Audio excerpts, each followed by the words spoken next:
now. Oh man, good morning, good evening, or good afternoon, however you may be, or however you may receive this, wherever you are in the world, because we are a global platform, man, and that's exciting to know. And so welcome to another episode of Conversations with Geoff. You're in the right place, and we appreciate that. And I want to thank all those folks that have been supporting us along our journey. And anybody that's new, welcome to the community. Just so as you come in, either hearing the replay or catching this live, we strongly encourage you to let us know where you're from, show some love to our guest speaker, and if you have some thoughts or something hits you as we go along, please participate in the chat. This is a conversation. Yeah, it's virtual, but let's all join together and make this thing, man, worth your time while you're stopping in. We appreciate you stopping in. We appreciate you subscribing and sharing this message out there to those that you love and people that you know that are looking for a place, looking for a message that they can use right now, today, whenever they hear this, to begin to change, to hit the reset button in their life, right? To hit the pause and begin to do some things differently in their life, right? I mean, this is so many folks out there that, the world is going, we're living the world of a microwave pace and everything is push the button and boom, things are happening and all kind of crazy stuff going on. And so we hope you find some peace today here hanging out with us at Conversations with Geoff. And we also want to invite folks that are looking to link up with us on our journey as sponsors or affiliates. Please reach out to me about what that might look like and how we can partner together in that aspect of it.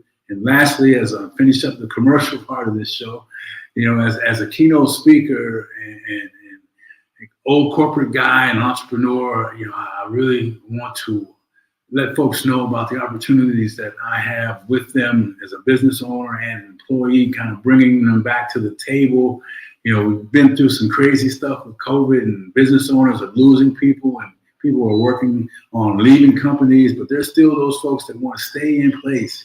There's still those companies that want to revisit how they can make it a better working environment for those employees that they want to keep.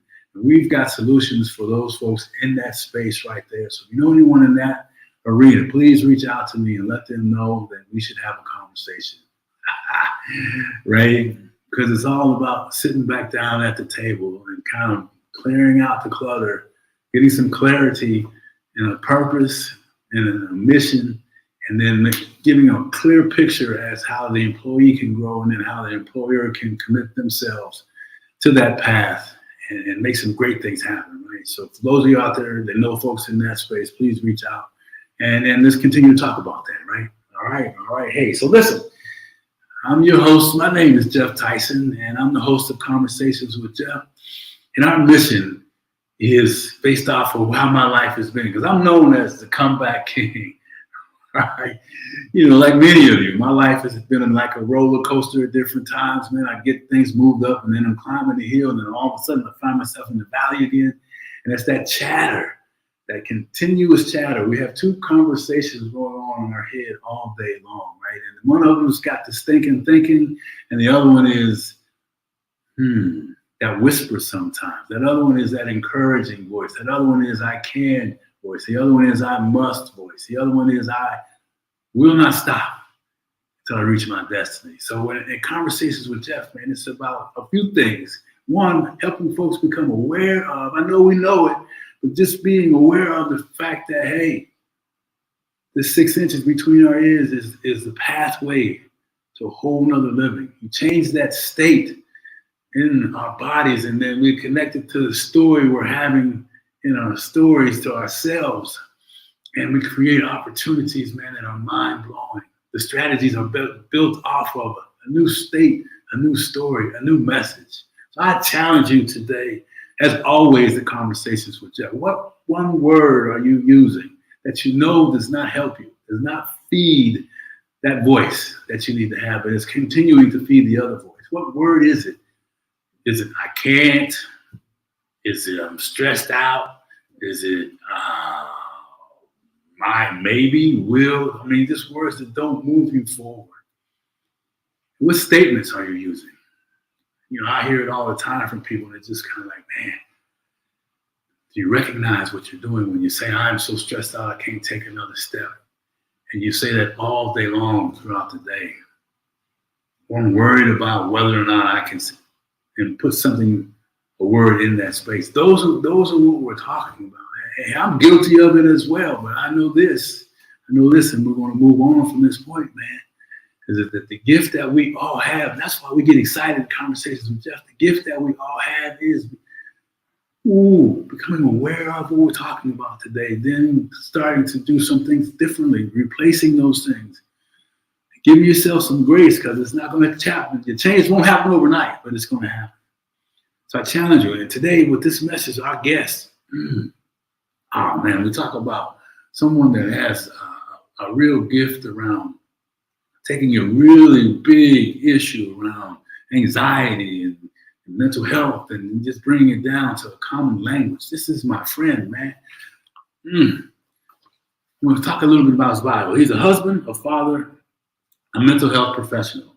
Dr. Andrew L. Blackwood, affectionately known as Coach Drew, baby, has been using healing communication to address the spiritual, emotional, and mental health needs of individuals, couples, families, and organizations for more than 18 years. Coach Andrew's healing journey, his own healing journey through anxiety and childhood divorce, helps him appreciate the painful challenges of those he works with, as well as God's grace and power to overcome them. As you'll see and hear from this conversation, his approach to addressing anxiety, esteem, low self-esteem, and emotional injuries is simple to understand, yet deeply effective at promoting healing in relationships. His business, and I just want to highlight this because we don't often do this, but his business helps parents increase the ability to navigate challenging emotions. You know those emotions, parents? We all have them, right? How do you respond when you react versus think about what you're getting ready to do? So he helps you become intentional with your thoughts and your actions. Man. And most importantly, be able to respond to emotional pain with care and confidence. Changing generational patterns. Ladies and gentlemen, let me bring to the stage my friend, Coach Drew. There you go. Yes. So glad to be here. So glad to be here with you. Oh, man. Yes, sir. We appreciate you taking the time out of your busy schedule to show up today and drop this magic that we all need to hear, especially with, we talk about children and school back in the States. The schools are starting now and all the other things, Coach Drew. So, man, I'm so happy that you're here today and looking forward to our conversation. So, you talked earlier about in our show, we kind of go with the flow of things. And I think the people need to know about a message that you were talking about in one of your recent podcast visits, and how it just was like, you gotta go check it out, folks. But if you leave this information, you gotta go back and check it out, because there was not a dry eye on the podcast. And his answer was about, I'm not gonna tell him what the answer was about. I'll let you do that. Yes. So for those of you who are new to me, I know anxiety from the inside out. I know it from the inside out. So um, I've been a professional for many years, but long before that, I experienced anxiety without really knowing what it really was. So, as children do, they make sense of the world that they're in by coming to conclusions based on what they see and they interact with other people. So, I really had a poor sense of self because I didn't really understand myself. I felt anxious a lot of the times. I'd say in high school, I was pretty depressed, um, because how we define ourselves is basically by our accomplishments, what we do well. And one of the things that I really struggled with without knowing it was one of what I call the big five. There are five thought patterns, five significant thought patterns. And one of them is all or nothing thinking. And I know, Geoff, you know all about this. You talked about the statement, I can't, I'm so tired, I can't. And That's all or nothing thinking. Whenever you use one of those absolute terms, can't, always, never, nothing, everyone, those are absolute words that indicate that you're using an all or nothing thought pattern. So this was me. This was how I lived my life. I wanted to be a doctor. I always wanted to be a doctor because I wanted to help people. But my doctor, he was a wonderful man, well respected. So I believed that I would be respected if I became a doctor. And Jeff, when I failed chemistry in high school, that was it for me. Ah, I thought my life was over. I thought I would never go anywhere, never be anything. I imagined myself living under a bridge, homeless, mm, and I fell into a significant depression. And but I was one of those pretty talented, well liked, popular kids, so no one would ever know that this was going on in my head and in my heart. So um, yeah, it was honestly, it was by the grace of God that I didn't lose my mind entirely. And there's this temporal domain that we have, the physical body, then there's the emotional, psychological, then there's a spiritual realm. And you know, we often measure things by the physical, but we don't really acknowledge that there is a spiritual. And let me tell you, Jeff, I felt myself losing my mind. mm, I felt myself coming apart at the seams. And I just remembered because I've always gone to church all my life, and there was this young lady who, testimony service, like that's we grew up with testimony service, that's it. and Yeah. sometimes if you're really wonderfully charismatic and moved by the spirit, you'll quote a song. And this girl was saying, my heart, my mind, my soul belongs to you. And those were the Mm, words of a song, and that came back to me, and I surrendered that moment. And I just let it go. I was just like, God, you know what? I belong to you. And I let go of all the stress in the moment. And I felt my mind piece back together. It mm, was a very, very spiritual experience. And why I'm bringing it up now is there is this generational pattern that a lot of us don't know about. A lot of us don't know about the general generational patterns in our lives.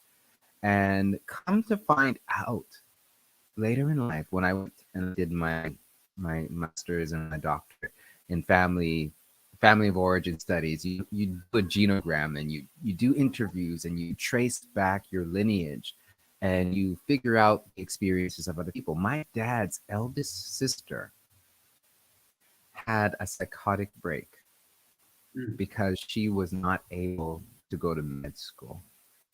They mm, lived in Jamaica. Their father abandoned their family and they mm. lost all their finances, and she literally lost her mind. Wow.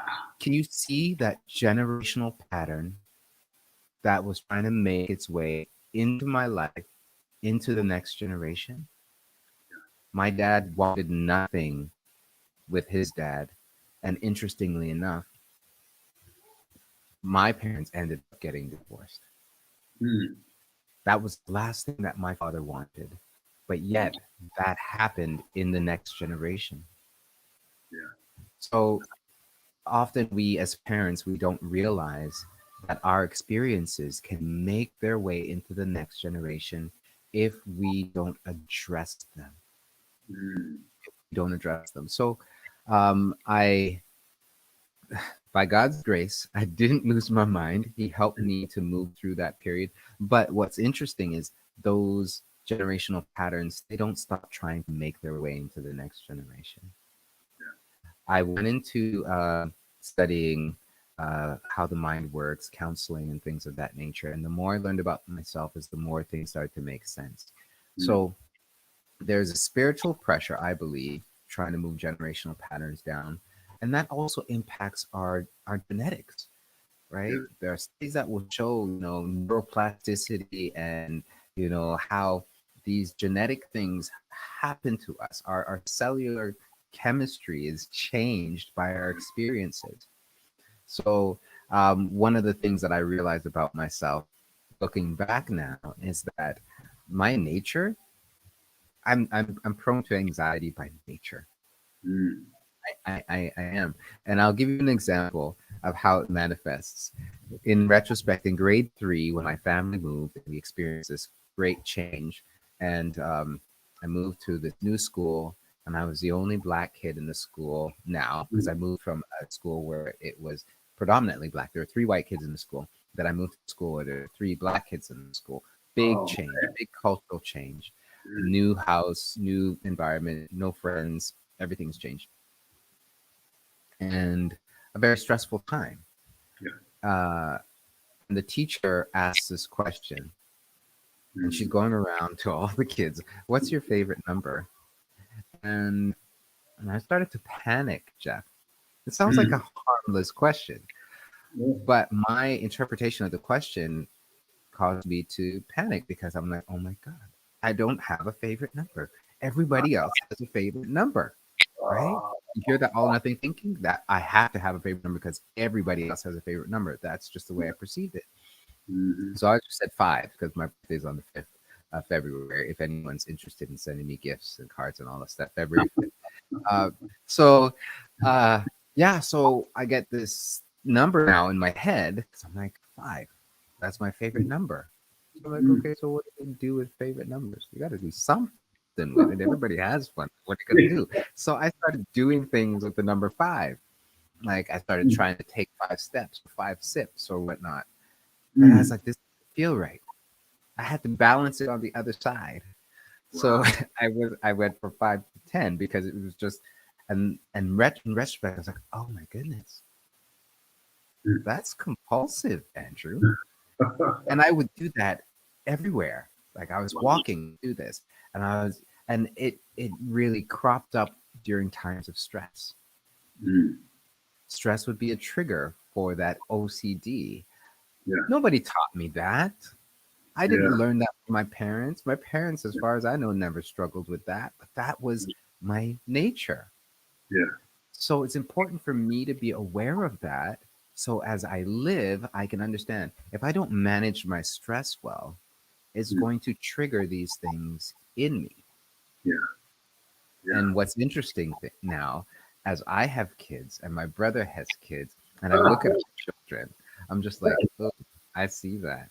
I have a daughter, and my experiences with my daughter led me to building this program called Help Them Be Brave.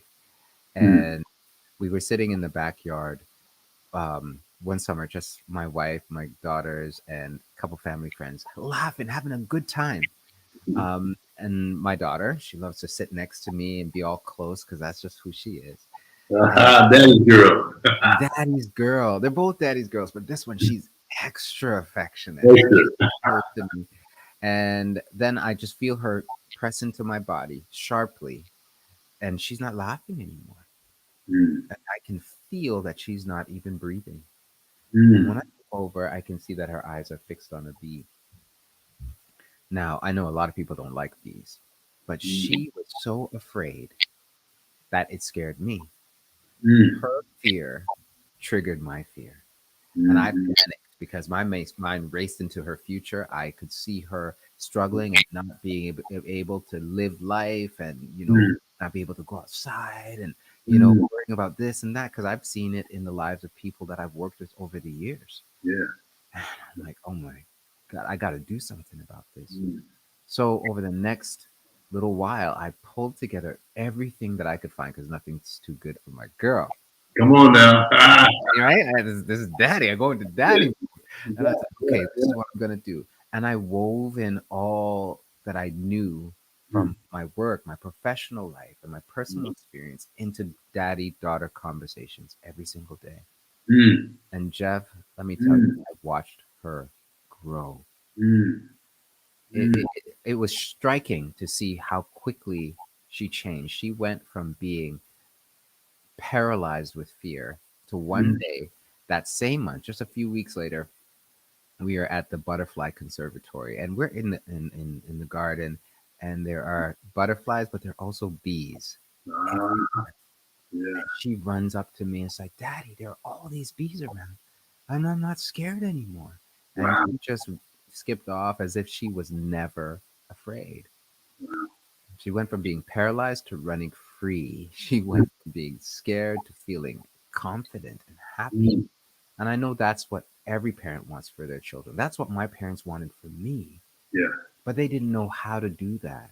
yeah, They didn't know how to help me with that. So I think every parent is divinely and strategically positioned to help their children overcome anxiety and deal with intense emotions when they're equipped to do it. So yeah, that's why I do what I do.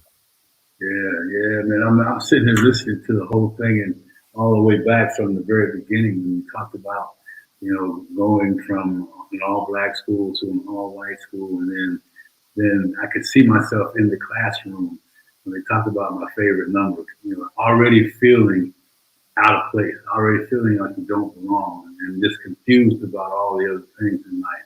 And then you come up with this other number, and then you get into your own head, man. And then as we go back to it, you talk about something you said, Drew, and man, it was magic. You said you had daddy daughter conversation, and that connection. And tell me if I'm on track here because I was talking to someone the other day, Drew, about children and the access to information and how different it was when I grew up and maybe you where there was just three channels and there was limited limited information about this confusion that we had as kids. Why nobody likes me? Why do I feel these ways, right? Why am I scared of these? All these things. And the kids nowadays, the parents aren't in tune and really focusing on connecting with their kids. The kids are going to find their own answers, Hmm.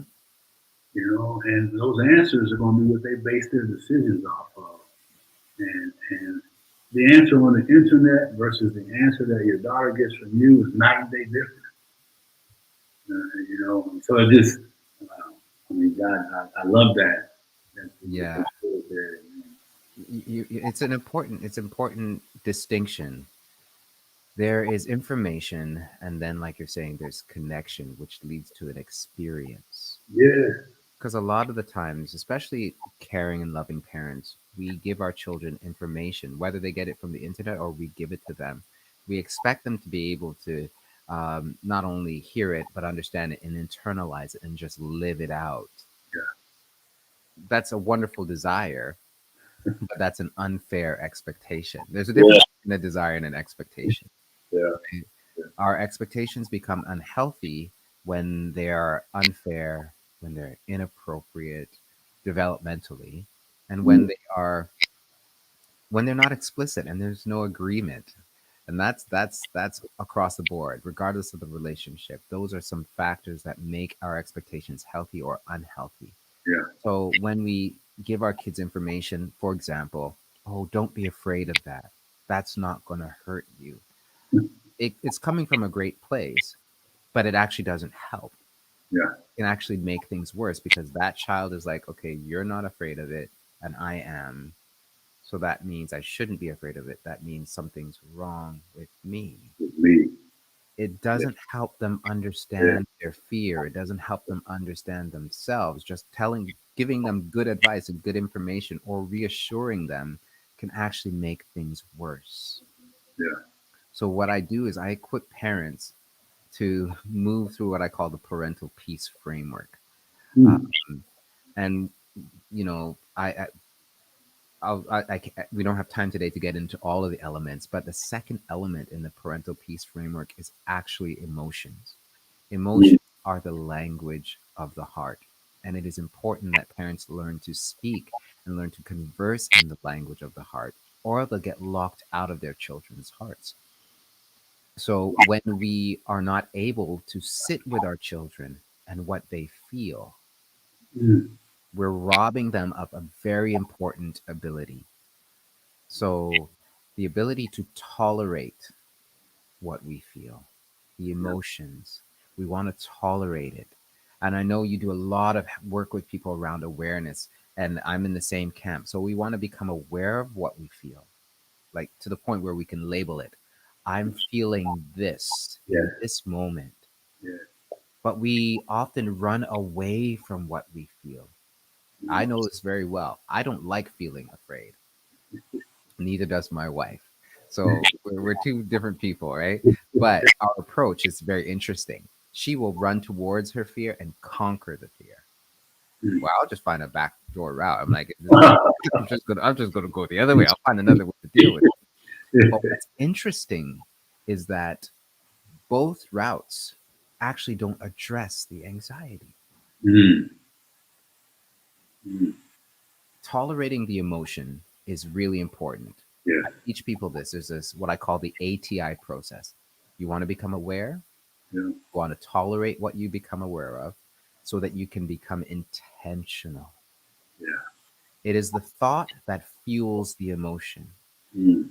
So when I feel afraid, it's actually because I'm picturing something negative about the future. Whether or not that picture is real, realistic, possible, whatever, my body doesn't know. So I'm going to feel afraid. Yeah. It's not until I can tolerate that fear long enough that I can actually get to the thought and be like, oh, I'm feeling afraid because I'm imagining this. I'm telling myself this. Is that really true? No, it's not. And instantly, that level of anxiety starts to decrease. Yeah. And the reason why this kind of awareness and this kind of capacity is important for us is that our anxiety is not always just situational, Mm. right? This comes back to our nature. Yeah. Nature. Yeah. I carry this way of thinking with me in every situation. In every situation, it just gets intensified the more stressful the situation is. Yeah. But that's my nature. So my brother, he doesn't have the worries the same degree as I do. Right. So the way my parent would parent me would be important to parent us differently. Mm-hmm. So it's not until we have the awareness of who our child is and how they think that we can actually support them to build that skill. Because Yeah. now my daughter has this skill because she's had this experience. She's not trying to avoid the anxiety as humanly normal as that is. She's learning, oh, I can actually handle it. Yeah. Okay, what am I Yeah. really worried about? Yeah. Okay, well, okay, I'm telling myself this. Well, you know, Yeah. and here's one of the signs you know this stuff is working. I was in bed and I like to go to bed early because I wake up early. And Okay. my daughter comes into the room and she's asking me for permission to do something. Like she wants to go out and play. She wants to plan and and I'm like, it's gonna rain tomorrow. Like, like what if you slip, right? In the rain, you're not safe. And Yeah. like, but daddy, that's negative what if thinking. Oh, I love it. She was like 9 at the time. And I was just like, oh, so you remember that? You were paying attention? Because I have these videos, right? I share these Yeah. videos with people. Yeah. And she watched the video and she actually remembered it. Mm. And, there's still room for me to kind of highlight for her what's safe and what's realistic and all these kinds of things. But it matters, it makes a difference. Mm. So for me, I'm seeing this generational pattern change. I'm aware of what's happening in me, Yeah. but I'm also helping her to be aware of what's happening in her. Yeah. And while I'm doing that, I'm strengthening the bond between us. Oh, man.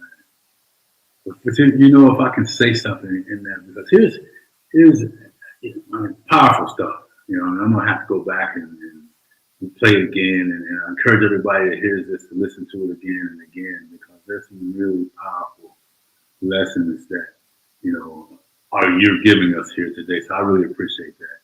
But I always, as I've worked on myself and gone through some things, I realized that the emotional piece, the messaging around the emotional piece that I got from my parents, they did what they thought was best, but the outcome wasn't always necessarily the truth. It didn't always, and your conversations that you have with your daughter, kids are smart. And when you tell them something, they experience it, and then what you told them becomes true in their experience, Drew. Mm. I mean, it just it connects like and they get more confident and naturally in just learning the experiences through the process. Hmm. Amazing, I mean, just amazing emotions, the language of the heart. I made ATI. I'm capturing all of these things because it's really the word emotional retard has always been something, and retard not in a derogatory way, but just not and never learning how to do it. And your methods and what you just shared today, man, is just hey, stay in whatever that is, feel that, Hmm. learn how to deal with what that feeling is, Yeah. honor that feeling, and then if you don't know how to take the next step, then reach out to someone like Coach Drew who can connect you to yourself and then to your children. Hmm. This was powerful, man. We could talk about this forever, and we're almost already out of time, and we're just scraping the surface. So I really, how do people get a hold of you, Coach Drew, and what programs do you have maybe that they can kind of tap into, or anything like that? Yeah, for sure. Um, CoachDrew.ca. You'll find links on my page where you can connect with me to for parents having a individual consultation or an initial consultation. It's 30 minutes where you understand what your next steps are clearly going to be, and that's really helpful for parents. I do still see individuals and couples, and I do that work as well. I just know this space for parents helping their kids isn't one that people isn't the model that I use is unique. Mhm. It's different. I'm not just giving information for parents to give information to their kids. It's important for parents to be equipped to have an experiential Yeah, change in their family. It's about changing the family culture. So the Help Them Be Brave program equips people with the understanding and the tools. There are videos, there's workbook, yeah, and then there's a live coaching that people get on a weekly basis to help apply the content. yeah, I mean, we're having conversations with our children anyway. yeah. Why not allow them to be ultimately or optimized and generationally impactful? We want Mhm. it to be effective. So people can reach me through my website. That's the easiest way. Help Them Be Brave is the online course that people can take. It's designed so there's a video every single day for 6 weeks. So it will track you through the process. But then there's the coaching community that people are welcome to be a part of, and we meet every week. So you said Coach Drew um, .ca, that's the website. .ca, Hmm. and that's it. That's for Coach Drew .ca. Yes, that's simple. CoachDrew.ca. Love it. We're dropping that in the chat so people can get that, and it's important that they get that information and stay connected to you. So, what as we wrap up, Coach, uh, what can you leave in just a few sentences, or what can you leave the audience out there that is really interested, realize that they're not connected, realize that what they've learned isn't sufficient, and they want to do better, but not just sure, and they may be down on themselves. What can you tell that person? Well, there is no such thing as a perfect person or a perfect parent or a perfect child. And what I've learned is that even the worst of the situations that happen to us, or even the things that we've done to our children that we regret, those very things are opportunities for healing. Opportunities for healing are available to us every single day. And if we just exercise the courage to get help to see them, then we can make the most of them. More important than what happens to us in life is how we respond to it. And that is the gift that we can give to our children. We can model that. A lot of parents, they count themselves out because they didn't have certain things or they have certain challenges. I use my experience of anxiety by God's grace to understand it and to help other people. We get to do that with our children. The same struggle or the intensity of the struggle that you have is actually a blessed burden. It's a blessing in disguise. Yeah. Because when we can show our children, you know what? I get it. I know what it's like to Yeah. struggle. They're not alone. And when you model change, when you model your own healing, they get to witness change. People are so Yeah. invested in being perfect parents. That's not nearly as useful as modeling change because your Yeah. children are going to mess up. Your children are going to fall down and they're going to struggle to get up. But when they remember, oh, you know what? I heard daddy say he had a really rough time. Yeah. And I heard daddy say that, today was challenging for him. But I also heard daddy say, you know what? He prayed about it and he didn't give up. Yeah. Like they're going to remember these things. Mm. They will use these things. So that's my message to parents. Don't count yourself out. Never count yourself out. Yeah. You are strategically, divinely positioned to help your children. You've got what it takes to be what they need. If you Mm. get help to bring that to fruition and bring to the surface, wonderful. Wonderful. If you don't need the help, hey, that's great. But I found that we all need help at some point. So, yeah, that's what I would say. Man, I'm just sitting here thinking about all these things, and then the people that have the opportunity to hear this today, and at whatever time they listen to it, please make sure you reach out to Dr. Andrew Blackwood and Coach Drew and replay this message and share this message as often and as frequently as you can, because what we're talking about today from this man, is just all we could ask for and more, Doc. So I really appreciate you. Thank you again for coming out here today, taking the time to spend with us, dropping some powerful nuggets that people can use right now. Thank you. Well, thank you. Thank you for having this conversation, having me here. But I really just appreciate you and want to affirm you. You have a gift of encouragement that comes Mm. straight from your heart and it reaches the hearts of people. So I feel encouraged just from being around you and talking to you. So I'm glad you're living out your purpose and you're such a blessing. So thank you. Mm. Love and respect, my friend. Appreciate you very much. Catch you on the next show for sure, man. All right. Love that smile, boy. Lights up the world. Oh, man. Take care now. Appreciate it. Oh man, hey, I know we were in a little long today, but listen, I feel like it was necessary.